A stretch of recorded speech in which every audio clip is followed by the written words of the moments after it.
So this is day 2 of the 2005 Jeep Wrangler LJ frame swap. We made quite a bit of progress here. Got the front axle out, got the front sway bar out, so I need to sandblast that. Front axle, only thing left on it currently is the lower control arm mounts. On this side, they're fully rusted on, same with the other side. The bolt isn't, the heat released the bolt on that side, but on this side it's still rusted on.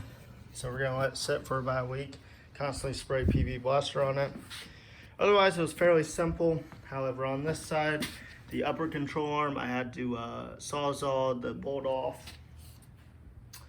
As you can tell, it looks a lot different. It should look really good once we swap everything over. When I had everything off, I did realize the front fender, the inner liners, they're pretty rusted, so I'm gonna have to sandblast those down and recoat those.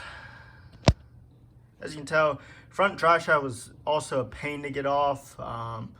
That took a while to get off, as with everything on this thing does.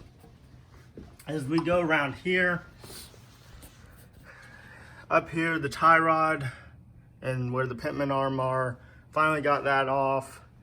Brake lines are off, and that's most of the front suspension. We're all good. Same with this side with the inner fender liners. Unfortunately, they're pretty rusted out. And front bumper won't come off yet because those bolts are stripped. And as we go over here, or back over here to the passenger side, as you can tell, the track bar needs to still come off. I may just leave it there since we got adjustable metal cloak one. And then hopefully next weekend we can get this off and then get the rear suspension out. And stay tuned for more.